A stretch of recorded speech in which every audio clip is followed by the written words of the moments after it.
কলিবাসা দাখি বৃত্তিপণ হয় পিতা দাখি বৃত্তিপণ যিগৰাকী এই পদত পৰাজয় হ'ব জয়ীগৰাকীৰ দাখি হ'ব লাগিব কিন্তু সেই অৰ্ষ বৰ্ণ যে বগা কলা তিল মাত্ৰও নাই অদ্দুৰ কথা যে মিছা হ'ব বাছা সম্পূৰ্ণ ভুলৰ বশৱৰ্তী হৈ ঘৰটোৱে এৰেপণ লোৱাটো উচিত হোৱা নাই এইটো নহ'লে যে আপত্তিৰ ইতিহাস অনুবাদ হৈ নুঠে জননী সেই ভুলৰ বাবে ভৱিষ্যত জীৱনৰ পৰিণাম দেখি মোক কি আদেশ কৰিছে জানো পিতা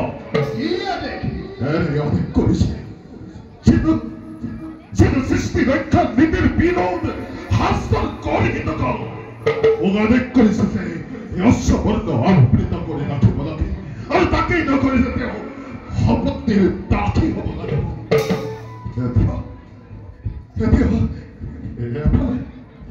এফালে মাতৃৰ আদেশ লংঘন আৰু আনফালে নিৰপৰাধী বাঢ়ি আহি সেয়ে মই নিৰপায় পিতা মোক এটা উপায় মই যি পথ দেখুৱাম সেই পথেৰে অগ্ৰসৰ হ'ব পাৰিবি বাছা নিশ্চয় পাৰিম পিতা তেন্তে যা বাছা যি পথ সহজ সৰল আৰু যি পথ সত্য আৰু শুদ্ধ সেই পথেৰে তই অগ্ৰসৰ বেশ পিতা তেন্তে মই ধৰ্মৰ পথেৰে হওঁ অগ্ৰসৰ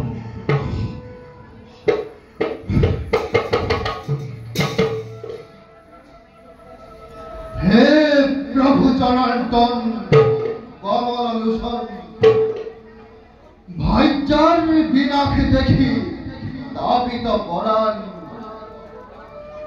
আহা প্ৰভু এবাৰ দেখা দিয়া মোক ভাইজাৰ হেতু নাকুল হৈছে নিধন তুষ্ট হয়া ৰক্ষা কৰা নাগৰ জীৱন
এই দিনৰ পৰা যি শিশুৰ জন্ম হ'লহেঁতেন ই মহাপৰাক্ৰমী বীৰ হৈ শত্ৰুৰ সকলো পুত্ৰক ধ্বংস কৰিলেহেঁতেন।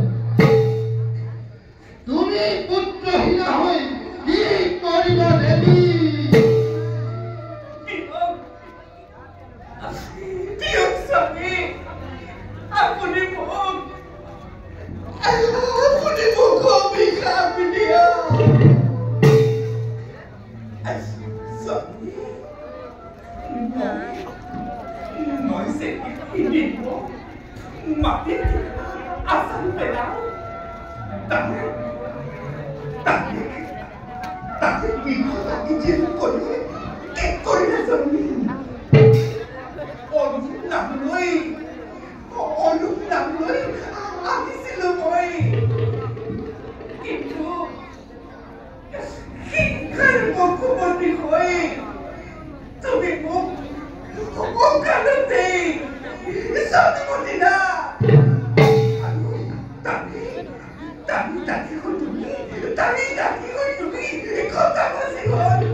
এতিয়া তোমাৰ হাতত যি ডিম্ব আছে তাক তুমি সযতনে ৰাখিবা। উৰ্বৰ দৰে উন্মাদ হৈ তাক তুমি ধ্বংস নকৰিবা। এই পুত্ৰৰ দ্বাৰাই তোমাৰ সকলো দুখৰ অন্ত পৰিব। মোৰ এই বাক্য কদাপিতো নহ'ব বিফল।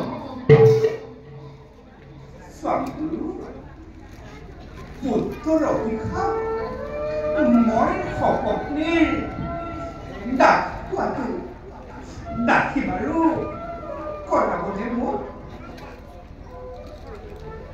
ভাগ্যৰ লিখন অসন্দেহ ব্ৰহ্ম বাক্য বিফলে নাযায়। তেন্তে এই অস্তবৰ্ণ কি কৃষ্ণ মিছা সকলো মিছা। চন্দ্ৰ সূৰ্য গ্ৰহ নক্ষত্ৰ সকলো মিছা। স্বয়ং নাৰায়ণ মিছা।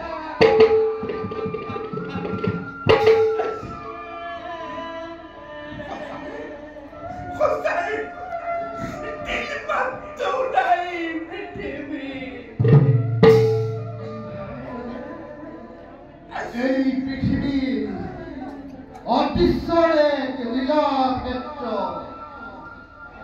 এই লীলাক্ষেত্ৰৰ নায়ক নিজেই নাৰায়ণ।